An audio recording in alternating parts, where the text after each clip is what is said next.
తాకట్లో ఉన్న మీ బంగారం ఈ రోజు ఎంత ధర చేస్తుందో కొమ్మూరి గోల్డ్ వాళ్ళకి కాల్ చేసి ఫ్రీ గోల్డ్ కాస్ట్ చెక్ చేసి చెప్తారు. నమస్తే బాలరాజు గారు. నమస్తే రోషన్ గారు, బాగున్నారా? బాగున్నాను. కానీ మరి ఇప్పుడు మీకు అమ్ముడుపోయే ఉద్దేశం లేదు, వీర విధేయుడు కేసీఆర్ గారు అంటే చచ్చిపోయేంత ప్రేమ మీకు. మరి అలాంటిది 2 నెలలు ప్రగతి భవన్లో ఎందుకున్నారు, ఫ్యామిలీని వదిలిపెట్టి అందరు కూడా? అదే అంటున్నా, ఆ టైంలో నాకు వచ్చినటువంటి థ్రెటనింగ్ కాల్స్. ఓకే, చంపేస్తామనా? రకరకాలుగా. మీరు ఎవరు చెప్పినారు మీకు ఇదంతా కూడా, ఎందుకు వెళ్ళినారు మీరు దీంట్లో, మీకు ఏం తెలుసు అని వెళ్ళినారు, మీ పని ఇది కాదు కదా అని రకరకాలుగా థ్రెటనింగ్ చేసిండ్రు. హుజురాబాద్ భయ ఎన్నికల్లో మా పార్టీని గెలిపించే దాంట్లో సవాళ్ళకు ప్రతి సవాళ్ళు చేస్తే కూడా నాకు హెచ్చరికలు వచ్చినాయి. కాంగ్రెస్ పార్టీ నుంచి వచ్చినాయి, బీజేపీ పార్టీ నుంచి వచ్చినాయి, ఇంకా ఏ పార్టీ లేనోడు కూడా టైంపాస్కి చేసినట్టున్నారు. కాబట్టి ఏ రోజు కూడా వెరవలేదు, భయపడలేదు. ప్రతి ఫోన్ కాల్కు రెస్పాండ్ అవుతుంటే ఇట్లా కాల్స్ వస్తున్నాయంటే కేటీఆర్ గారు చెప్పిన మాట ఏంటంటే, ఎవరు ఏ భాషలో మాట్లాడితే వాళ్ళకి ఆ రకంగా మాట్లాడు, ఇది లేదంటే వీళ్ళు ఆపేటట్టు లేరంటే కొన్నిసార్లు నేను నా క్యారెక్టర్ను కోల్పోయి నా నైజం అది కాకుండా కానీ బూతులు కూడా మాట్లాడాల్సిన పరిస్థితి వచ్చింది. ఓకే, నన్ను నేనే డిఫెండ్ చేసుకోవాల్సి వచ్చింది తప్ప ఏ రోజు కూడా రక్షణ కవచంగా మాత్రం పార్టీ లేదు. అయినప్పటికీ నేను బాధపడలేదు. మీకు భయం అనిపించలేదు? రికార్డ్స్ ఎక్కడికో వదిలేస్తారు. నేను చదువుకున్నా కదా, అదంతా ట్రోల్ అయితే తెలుసు, ఎక్కడి వరకు వెళ్ళిపోతే తెలుసు, ఎంత కక్షలు పెట్టుకుంటారో తెలుసు, కోపం పెట్టుకుంటారో తెలుసు. కానీ పుట్టిన ప్రతి ఒక్కరికి గిట్టక తప్పదు. కానీ మనకున్నటువంటి, మనం చేస్తున్నటువంటి పనిలో నిజాయితీ ఉన్నప్పుడు మనము ఎవరో అనే మాటలను భరించే శక్తి నాకు లేదు కాబట్టి, ఇప్పుడు లేదు, ఎప్పుడు ఉండదు.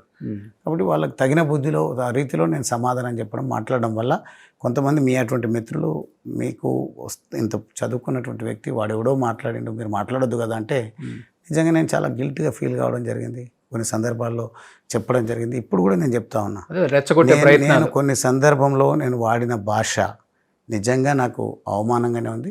ఇప్పుడు కూడా మీ సుమన్ టీవీ ద్వారా నేను ప్రేక్షకులను, నా మిత్రులను, నా వల్ల, నా భాష వల్ల ఇబ్బంది పడ్డటువంటి వాళ్ళను, నాకు నచ్చనటువంటి లాంగ్వేజ్ వాడినందుకు నన్ను క్షమించాలని కూడా కోరుతా ఉన్నా. ఆ 2 నెలలు ఎలా అంటే, కేసీఆర్ గారితోనే బ్రేక్ఫాస్ట్ అంట, కేసీఆర్ గారితో లంచ్ అంట, కేసీఆర్ గారితో ఈవినింగ్ డిన్నరు, అన్ని రకాలుగా ఆయనతోనే విందంతా ఆయనతోనే జరిగింది. 4 ఎమ్మెల్యేలకి రాజభోగాలు బాగా ప్రగతి భవన్లోనే ఆయనతో పాటు ఉన్నారు. రాజభోగాలు అంటే ఏంది అంటే, నా అటువంటి వాడికి భోజనం దొరకదనా?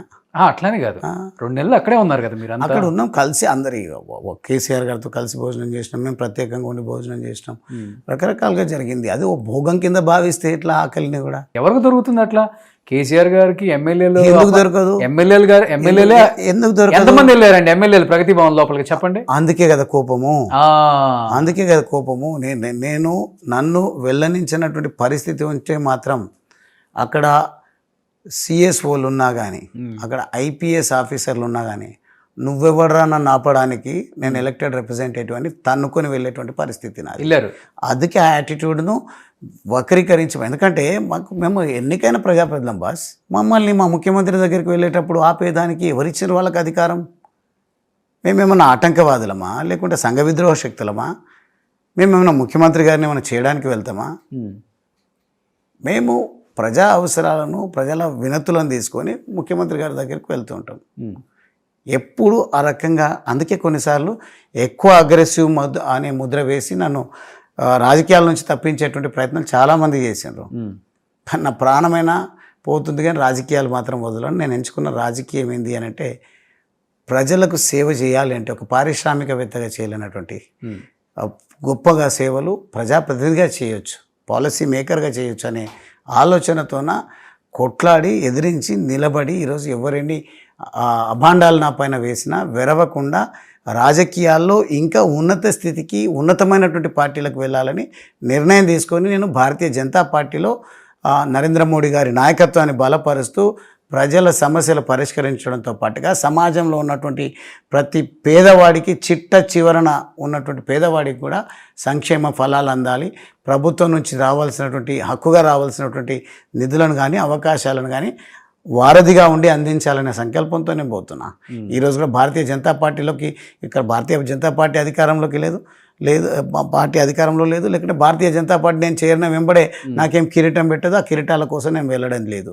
భారతీయ జనతా పార్టీ సిద్ధాంతాలు నచ్చి ప్రజలు కోరుకుంటున్నది కూడా ఒక పార్టీ. అది నేను రాజకీయాల్లో ఉండాలి అని అంటే అంత క్యాలిక్యులేషన్స్ లేకుండా నేను ఒంటరిగా పోరాటం చేస్తా లేకుంటే ఇండిపెండెంట్గా గెలుస్తా, అది సాధ్యమయ్యే పని కాదు ప్రస్తుత రాజకీయ పరిస్థితుల్లో. ప్రగతి భవన్ నుంచి వచ్చిన తర్వాత బాగా ఎంజాయ్ చేసింది ఎవరు? అందరూ క్యాబినెట్లో చోటు ఇవ్వకపోయినా పర్లేదు, క్యాబినెట్ రేంజ్ అయితే ఇచ్చారు మనకి, మంచి బుల్లెట్ ప్రూఫ్ వెహికల్, మంచి పైలట్ వెహికల్స్ ఇచ్చారు.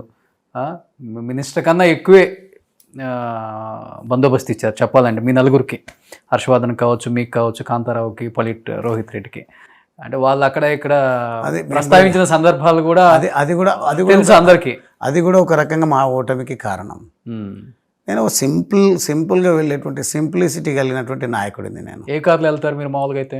నేను ఏ కార్ అయినా నాకు ఏది కార్ అందుబాటులో ఉంటే ఆ కార్లో. ఇప్పుడు ఏ కార్ వాడతారు మీరు? నేను ఫార్చునర్ వాడతా, ఇన్నోవా వాడతా, బెంజ్ వాడతా. ఓకే. నేను ఏ కార్ అయినా నాకు ఉన్నటువంటి కార్లన్నీ వాడతా. ఎన్ని ఉన్నాయి సార్ మొత్తం? నాకు 4-5 కార్లు ఉన్నాయి. 4-5. సో తర్వాత ఈ బుల్లెట్ ప్రూఫ్ వచ్చింది కదా, ఆ బుల్లెట్ ప్రూఫ్ కార్తో పాటు పైలట్ కూడా ఇచ్చిండ్రు, ఎస్కాట్ కూడా ఇచ్చిండ్రు. అదే ఎస్కాట్. వాటి వల్లనే మేము ఓడిపోవడం జరిగింది. మాకు ప్రజల నుంచి దూరం చేసింది ఆ కాన్వాయ్ అంతా కూడా. వాస్తవం. నేను నిజంగా వెళ్ళాలి అనుకుంటే ఇప్పుడు కూడా కోర్టుకు వెళ్తే నాకు గన్మెన్ ఇస్తారు. ఎందుకు ఇస్తారంటే గతంలో మాజీ ఎమ్మెల్యేలు గన్మెన్లు ఇచ్చేటువంటి ఆనవాయితీ.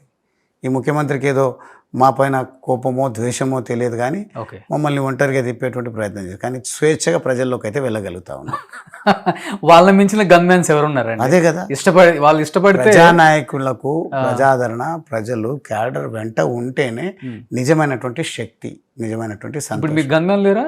నాకు గన్మెన్ లేరు, ఒక్కళ్ళు కూడా. ప్రైవేట్ గా మీరు కూడా పెట్టుకోలేదు? నేను పెట్టుకోవాల్సిన అవసరం. అసలు వాస్తవంగా చెప్పాలంటే ఎందుకు ఇంతమంది గన్మెన్స్ సీఎంలకైనా మంత్రులకైనా ఎందుకండి? సరే, అది ప్రోటోకాల్. వాస్తవంగా చెప్పాలంటే నిజంగా అయితే అవసరం లేదు. నిజంగా అయితే అవసరం లేదు. ఒకప్పుడు చెన్నారెడ్డి గారు వీళ్ళందరూ ఉన్నప్పుడు, కోట్ల విజయభాస్కర్ వాళ్ళు ఉన్నప్పుడే కాదు, ఇతర రాష్ట్రాల్లో ఇప్పటికి కూడా ఈ ఆనవాయితీ లేదు. లేదండి. కర్ణాటక కానీ తమిళనాడు కానీ మీరు పోండి, సీఎం ఇంటి ముందు 4-5 ఉంటారు పోలీసులు, కానిస్టేబుల్. తమిళనాడులో అంతే. పాండిచేరి చూడండి, ఒక్క కానిస్టేబుల్ ఉంటాడు.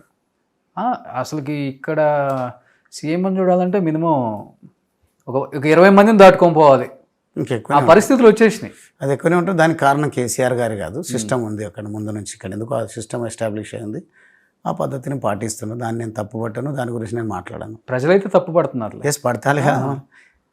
ప్రజలకు రక్షణగా ఉండాల్సినటువంటి వాళ్ళు అంటే ఇది కొంత ఈ గడ్డ పైన కొంత రకరకాలుగా ఇబ్బందులు ఉన్నందుకు కూడా ప్రొటెక్షన్స్ ఎక్కువ ఉన్నాయి, అవసరం ఉన్నాయేమో తెలియదు దాని గురించి పెద్దగా.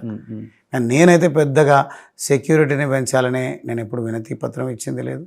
వాళ్ళే అరేంజ్ చేసిండ్రు, వాటి వల్ల కూడా సర్వనాశనం అయిపోయినాను. సుమన్ టీవీలో మీ పర్సనల్ అండ్ బిజినెస్ ప్రమోషన్స్ కోసం కింది నెంబర్కి కాంటాక్ట్ చేయండి.